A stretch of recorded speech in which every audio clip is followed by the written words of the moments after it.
एक घने और बड़े जंगल के पास मौजूद एक गांव में रंगैया नामक एक आदमी रहता था। उसका घर उसी जंगल के पास में था। उस घर में वो अपने बीवी और बच्चे के साथ रहता था। रंगैया उसी जंगल में पेड़ों को काटकर उन लकड़ियों को बाजार में बेचकर कमाए हुए पैसों से उसका जीवन चलाता था। ऐसे ही एक दिन लकड़ी काटकर उसको बेचकर आए हुए पैसों को घर ले आता है रंगैया। उसे देख उसकी पत्नी रत्नम्मा ऐसे कहती है, सारी जीवन ऐसे ही काटनी है क्या, लकड़ों को काटते हुए? अब क्या हो गया? क्या क्या हो गया? ज्यादा पैसा कमाना नहीं है तुमको, अपने बेटे को पढ़ाना नहीं है, घर नहीं खरीदना है, हमेशा इसी घर में रहते हुए उन्हीं लकड़ियों को काट कर उन्हें बेचकर जीना है क्या? ऐसे कहती है। जब देखो बस पैसों का ही चर्चा, और कुछ सोचती भी नहीं हो क्या तुम? हाँ हाँ, मुझसे पूछना है कि और कोई सोच नहीं है, पर आपका तो सोच नहीं बदल रहा। इसके बाद रंगैया उसकी बातों को सुन नहीं पाता है, इसलिए वो चुपचाप वहाँ से चले जाता है। उस रात को रंगैया अपने घर की खिड़की से बाहर देखते रहता है। दूर में उसे एक छोटी सी रोशनी दिखाई देती है और वो ये भी देखता है कि कई सारे गाड़ियाँ बाहर से जंगल की ओर और जंगल से बाहर की ओर जाते रहते हैं। मैं तो हर रोज इसी जंगल में काम करता हूँ। मैंने आज तक लकड़ियाँ काटते हुए किसी को आते या जाते नहीं देखा है, ना ही सुना है। लेकिन हर रोज रात के समय में यहाँ गाड़ियाँ आती जाती रहती है। मुझे कुछ तो करके जानना होगा कि वहाँ हो क्या रहा है। अगले दिन सुबह उठते ही जहाँ उसे कल रात रोशनी दिखी थी, उसी तरफ जाता रहता है रंगैया। वहाँ उसे झाड़ियों के बीच एक गुफा दिखाई देती है। उस गुफा में वो डरते डरते जाता है। दिखने में वो बाहर से छोटा ही क्यों ना हो, अंदर से वो गुफा बहुत बड़ा था। उस गुफा में गैर कानूनी से कटे हुए चंदन के सारे पेड़ दिखाई देते हैं रंगैया को। उन सारे पेड़ को देख रंगैया को सारा विषय समझ आता है। अच्छा, तो बात ये है कि चोरी से इन चंदन के पेड़ों को यहाँ छुपाकर इन्हें रात के समय में यहाँ से बाहर निकालकर बेच रहे हैं पैसों के लिए। वो उसके चारों ओर देखने लगता है। तब उसे अचानक किसी के पास आने के आवाज सुनाई देती है। तुरंत वो एक चंदन के बड़े पेड़ों के पीछे छिप जाता है।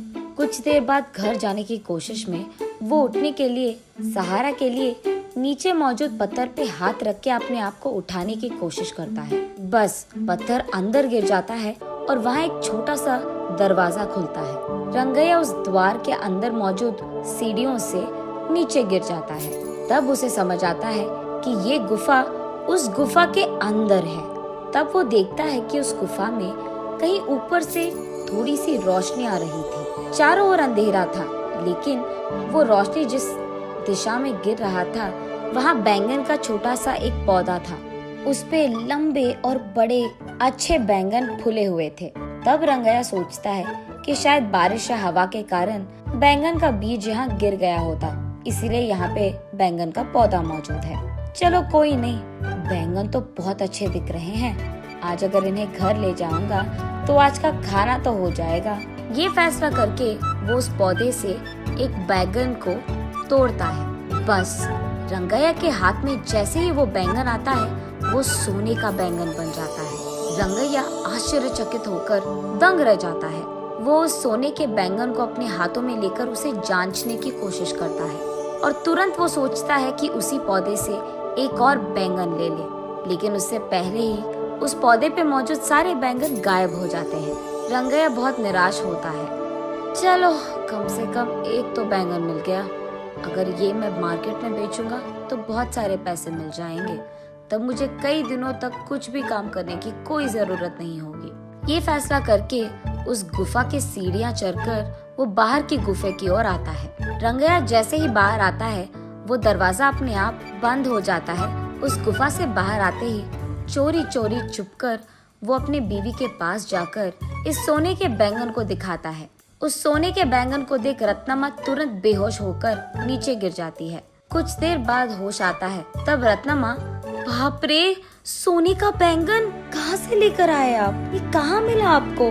उससे तुम्हारा क्या मतलब? हमेशा पैसों के पीछे पड़ी रहती है ना। ये लो, ये सोने का बैंगन लो और इससे जो करना है तुम कर लो। अरे पहले आप ये तो बताओ कि ये आप लाए कहाँ से?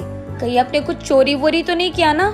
ऐसे रत्तम्मा एक के बाद एक उसे प्रश्न पूछते ही गई और कोई चारा ना होने के कारण रंगैया जो कुछ भी हुआ रत्तम्मा को बताता है। तो फिर आपको वही रहना था ना, कुछ देर बाद अगर और बैंगन आ गए तो उसको भी लेकर आते। आपकी जल्दबाजी से ना मैं तो मर रही हूँ।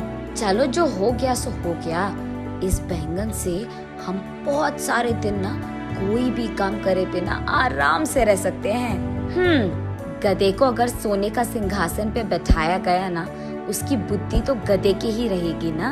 हाँ, अब क्या हो गया? इसका मतलब क्या है? इसी घर में रहते हुए चैन की जिंदगी नहीं चाहिए मुझे।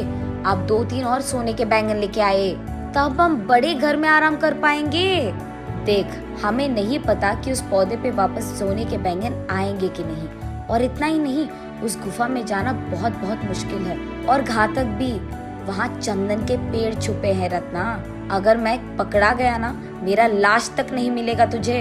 अब इस सब की क्या जरूरत है, जितना है उतने में खुश रहेंगे, कहता है रंगैया। तुम मर्द हो भी? वहाँ के चंदन के पेड़ों के बारे में जाकर पुलिस को बता दो। वहाँ के चोरों को वो खुद लेकर जाएंगे और चंदन पेड़ भी खाली कर देंगे। तब गुफा पूरा खाली हो जाएगा। यहाँ तुम्हारे अलावा किसी को भी नहीं पता कि उस गुफा में एक और गुफा छुपा है। इसीलिए जब चाहो तब तुम उस गुफा में आ सकते हो और जा सकते हो। वैसे ही अगर उस बैंगन के पौधे पे और बैंगन उग गए तो उसको भी लेकर आ सकते हो आप। इसको ये सोच आया पर मुझे तो नहीं आया, पता नहीं क्यों। ऐसे रंगैया अपने मन में सोचता है। ठीक है, वो सब मैं देख लूंगा। तुम फिलहाल इस सोने के बैंगन को बाजार लेकर इसे बेचकर पैसे लेकर घर आओ। ये कहकर रंगैया उसके घर से सीधा पुलिस स्टेशन जाता है और गुफा में हो रही गैर कानूनी व्यापार के बारे में उनको बताता है। पुलिस वहाँ आकर सबको गिरफ्तार करते हैं और चंदन के पेड़ों को भी वहाँ से खाली कर देते हैं। अब इस कारण गुफा में डरते हुए जाने की कोई जरूरत नहीं थी रंगैया को। अगले दिन वो उस नीचे वाली गुफा में बैंगन के पौधे के पास जाता है। तब वो देखता है कि वो पौधा बैंगन से भरा था। इस बार वो एक बैंगन को लेकर जल्दबाजी में दूसरा बैंगन लेने ही जा रहा था कि सारे बैंगन गायब हो जाते हैं। तब रंगैया को समझ आता है कि असली बात ये है कि बैंगन रोज के एक ही मिलते हैं।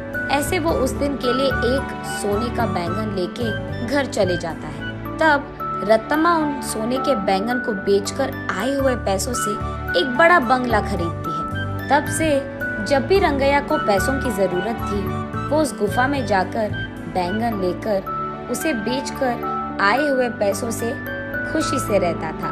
जल्द ही रंगैया और रत्तम्मा उस गांव के ही जमींदार बन जाते हैं और खुशी से जीते हैं।